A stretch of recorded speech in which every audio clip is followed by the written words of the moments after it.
Give it a go. How's it going, everybody? Welcome back to the show. This is You Made Roscoe, and I am he. Before we get into the proceedings, I want to give a shout out to my man Mike Check, who makes model bead bracelets. Check for my man. I'll put links and all that for later in the show, or whatever the case is, or maybe after the fact. So let's get into the proceedings. Today I have my man from across the seas, my man Ro G, the infallible Ro G King. Today I have him on the show. All the way, actually, he can give a better description himself of where he comes from and all that good stuff. So exactly. Go ahead, Ro, and tell the people who you are and where you're from. Okay, so I'm Roji, as it's been said. I'm from Nairobi, Kenya. That's in Africa. And this is my main man, Rodney. We've been doing a lot of things for a bunch of years. The first time we get to do it like in this format, yeah, like we're going live together. Yes, sir. And yes, sir. I feel like it's a special moment, and I love it. I appreciate it. It is a very special moment. I'm like excited to have you, man. I'm glad that the world actually gets to see us have this conversation. This is actually the first time that we've gotten to have a face-to-face conversation after all of these years. We've done some talking over the phone, and like you said, got some stuff over the years. So I'm gonna go ahead and get into some questions because it's been a long relationship. Oh yeah, and I want to give everybody a chance to just know some of the stuff that you're doing over in Kenya. So I'm gonna go ahead and get into my questions that I have. Let's see. I have all my stuff written down here. First of all, I'm gonna ask you.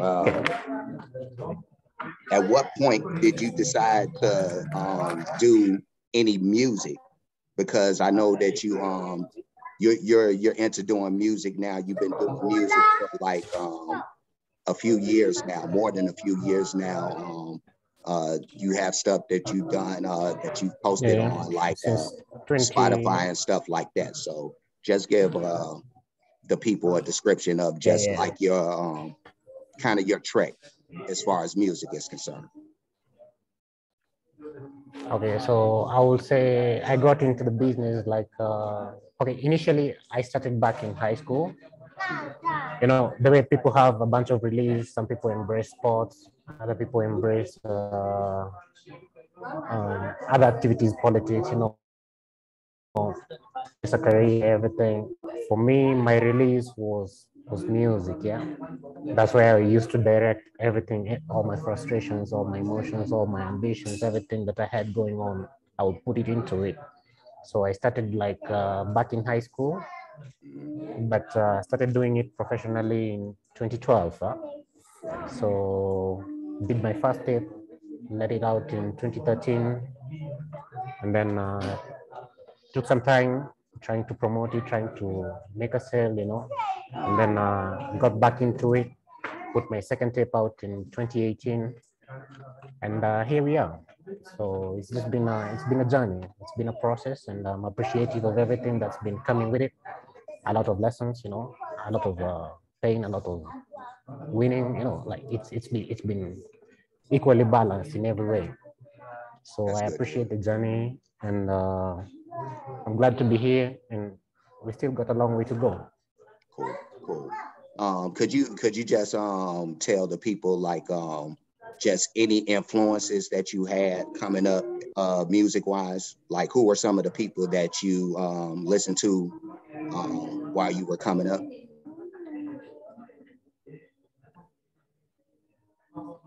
Okay, you know, in the younger years, I've listened to a variety of music, you know.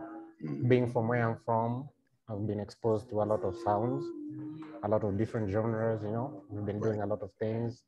But when I started finding my identity, started like embracing hip hop, like everything that's coming with it, I would say I've been looking up to the likes of Rakim, you know, Biggie, Jigga, the main man, you Word. know, Kanye, like anybody who is into the deep stuff, you know, like all these artists who are like lyrically fit, like people who really are about like impacting people with something, you know, not just about some good sound and you know No, I what is know happening exactly. mainly right now. Yep. So it's been deep for me. It's more than just the sound. It's about really what you're telling people, what you're saying, and what it's really about to you, what it means to you. Because to me, I feel like I really take this thing seriously, and I'm passionate about it. Yeah. Yeah. No, I could definitely tell that. I could definitely tell that. Wait, I know that you may have mentioned it earlier a little bit, but could you just talk Yeah. a little bit more about when you first that time when you first decided that music was the thing that you were going to pursue? Do you kind of can you remember that moment when you when it finally just came to you and you said that, you know what, I want to do rap? Can you remember that moment? Yeah. Yeah. I remember back in okay, I started writing raps back in high school, but you know it was just for fun. Yeah. Initially Right. it was for fun, and then after graduating from high school, I started doing a bunch of things in Facebook. We had a bunch of groups where we used to do a lot of freestyling, battle rap, Right. and also started signing up for battle raps in the streets. Mhm. And initially, I was shy about it. I didn't feel like I was good enough to do it. But after doing raps with a bunch of people, trying to understand the game, trying to gauge my skills, figure out like, you know, I've been putting down a lot of people in these battles, so it feels like I'm good enough to handle this thing, you know, like professionally. Like this is really a talent. It's not just something I'm putting on myself, you know. Yeah. So once I figured that out, that's when I decided to save up some money and hit the studio, you know, try Right. to see if I can make it work. Right. So I would say that would be back in 2013. I made my first record in 2013, Mhm. and I've never looked back ever since. Yeah. No, Yeah, it's funny because we met each other through Facebook in a battle rap page. exactly. Yeah. You know, You know, so it battle was, rap page. Yeah. yeah, so it was I real remember we interesting. went toe to toe. It was a very intense battle, and No, it that's was when we connected. Because no, it was I just a was lot of looking at your respect. skills, and then we were just doing it. Yeah. We did it, and then we figured that like we had a lot in common, and we were like, I would say, okay, you were ahead of me a little bit with the skills, but kind of I brought a lot of heart into it, Oh yeah. and I figured, yeah, we can really we can really make this thing work. You know, like I felt like if we could move together, I could learn a lot of things from you. And then we started a group. You put me in the group. Then we started doing a bunch of ciphers, back and forth. And Right. I Right. could say that played a huge role in developing my skills as an artist. You know, given that English is a second language, trying to get the rhymes right. You know, Right. because Right. the way I would pronounce certain words, if I would put it out in a rhyme, it will not sound the way it's supposed to be, you know, because Right. like Right. my pronunciation was off based on the proper pronunciation, but with a lot of practice and a lot of back and forth between us doing all these butt raps and ciphers, I think I, what would I call it? Artist development, yeah? A lot of Oh artist yeah. development occurred in the process. Hmm. And I feel like that really helped me when I was getting into the studio and when I was making my raps. I think it really made me a better artist, and I'm appreciative of it. No, that's dope. That's dope, man. And thank you for Yeah. saying that too, man. Yeah, everything affects everything. You know, everything you do, like it really affects who you become, what you do. You know, so at the end of the day, I look at my journey and I feel like you played a huge role into it, and I'm grateful. And I feel like we should keep doing all this into the future. You know, Oh yeah. No, it's no, really no. it's really huge for me. Definitely, man. That's love, man. So salute to you, brother, for that, man. Uh, Salute, bro. yes, sir. Yes, sir. Have you done any like live or stage performances up to this point? Yeah, I've done a lot of performances on stage, never on record, but I've done a bunch of shows like ever since I started doing music back in 2013. Mm-hmm. Immediately after hitting the studio, the next thing is like, I want to put this music into the public, you know? So Right. what are my outlets? First, the internet is the first thing. You put the music on the internet. You know, getting a bunch of streams is it's not an easy task, you know? So given the frustrations with it, the next thing I had to do is I had to put it on the streets. So I started going into the streets, doing the battle raps, you know, Mm-hmm. and trying to disperse the music in between. When people spotting the talent, you know, you get booked for a show here, you get booked for a show there, you know, and I can say I've done not less than 20 shows so far, not less Okay. than 20 live performances, you know, and it's a different experience by itself because, like, you know, writing raps and making music in the studio is one thing, but learning the stage presence, you know, how to control yourself, how to carry the crowd, it's still another skill. So it's Yes. a journey. It's been a journey. Yes. I agree with that. I agree with that. Yeah. Uh, could you like give the people out there just like some type of outlook on what the hip hop scene in Kenya looks like? Yeah. Currently, I would say the hip hop scene in this side of the planet it's in the infancy stage. Yeah, it's Yeah. still in the infancy stage. We're coming up because like there was a different sound when I was coming up. Yeah, Mm-hmm. but all that went away. I feel like there was a gap in the industry. Mm-hmm. People started focusing on a different genre, and then we started getting back into the hip hop music like back in 2013. Now coming forward, you know, back in 2013 it wasn't much activity into it, but Mm-hmm. right now it's looking good. Like, it's a lot of rappers coming out, you know, everybody is trying to perfect their skill. I know the audience is still trying to catch up, you know. It's still a lot of people who will, like, you will hit the stage and it's still a lot of people who will like tell you that we didn't hear what you said, you know, because Right. like maybe you went too fast, you rap too fast into it, you know. Right. So you just have to study the audience and study your craft, and you know, you want to give something dope, but you also have to relate with the people that are the immediate audience, because Mm-hmm. there's no way you're going to reach the external audience without this foundational step, you know. Right. Right. So given that, we've been learning it and trying to adjust, trying to carry both audiences and move with it. So I would say it's still in the infancy stage, but it looks like it will be good in the next few years.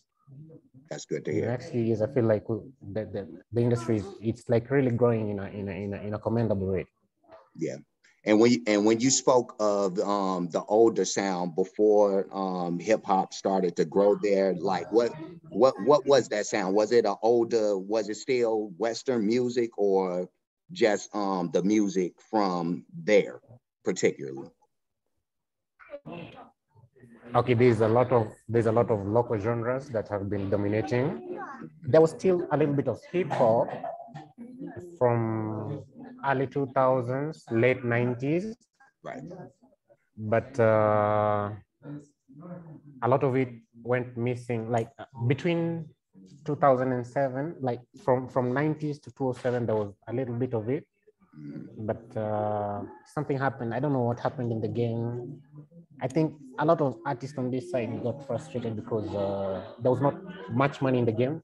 right. You know, like, given that I'm saying it's in the infancy stage right now, Right.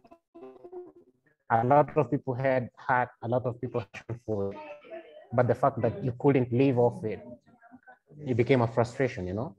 I get. So a lot of people fell off, a lot of people left the game, and the fact that hip hop was still getting a lot of hostile reception, it Mhm. just became something for a small percentage of the consumers, yeah. Right. But Right. at this point with the internet age, I feel like it's better. It's better because, like, we can connect, you know, different communities. If you're from this city, and you have a small audience in your city, you can try to reach out, you know, like the internet is helping people reach out to different cities within the same country. You get a bigger audience, you know, and then after that, we connect with other African artists, other African audiences, people who are passionate about hip hop from other local areas in the African continent, and it's kind of growing. It's coming full circle. We're still not yet full circle, but it's now getting there. Word. So for the most part, the genres, because even the genres that dominated 5 years ago, they're also gone. It's a lot of things that are changing in the industry on this side. There is no stability, you know. But I feel like the way that the game is going right now, we might have some foreseeable stable future in the next few years. That's good. That's good. I'm loving to hear that. And now that I asked the question about the music scene there, like what are the thoughts from people there about the hip hop scene here in America?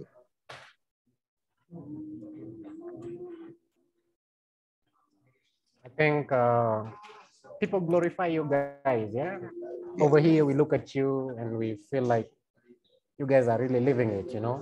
Right.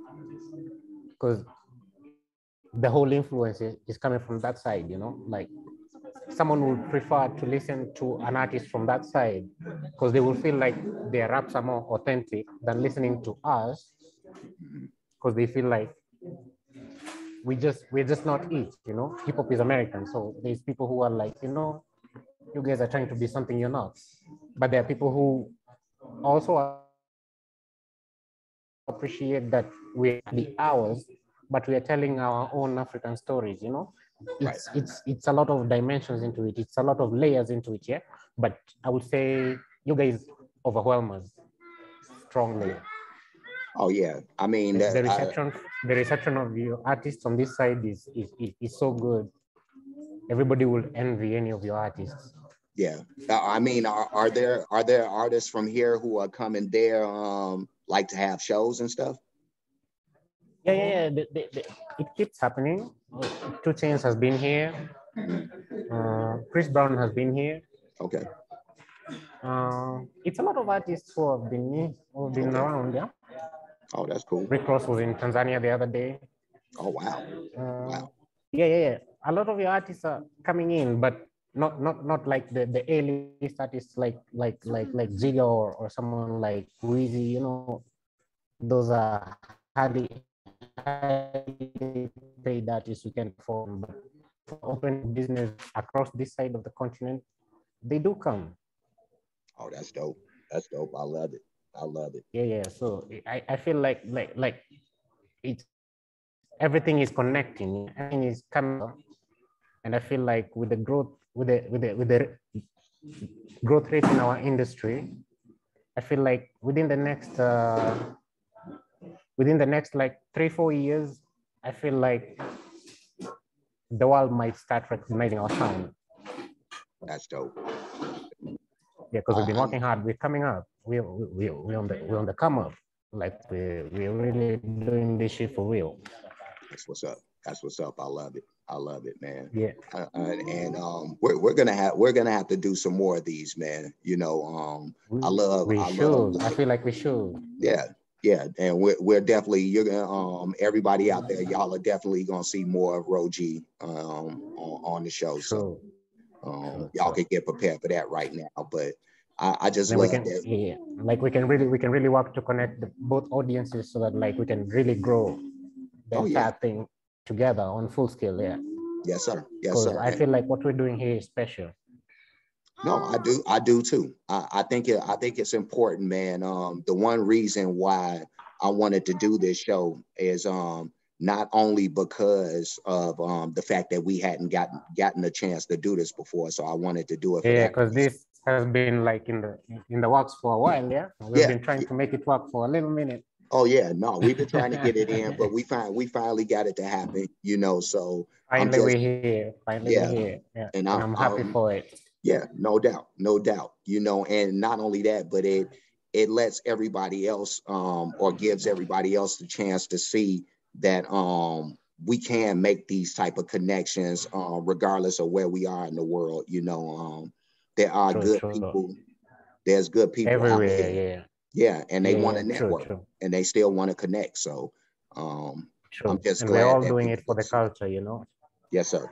Yes, sir. And it's Exactly. definitely for the culture, you know. So again, I just want to thank everybody for tuning in this time to be able to talk or get to see me and Ro chop it up. Again, he'll be on more shows in the future. Exactly. I want to give a shout out to everybody at on the Warheads. I want to give a shout out to Silk and the guys. Go and check out his content. Check out all my stuff on You Made Roscoe. Like, comment, subscribe to all that stuff. And Ro, do you have any final words before we get out of here? All I would say is I think everybody should watch this space because we have a lot of things in the pipeline coming in, and I feel like it's going to be dope. It's going to be dope for moving forward. Yeah, yeah. No, me too. Me too. So I guess with that being said, man, we'll catch you guys on another show, and that'll be all. Thank you, yes, sir.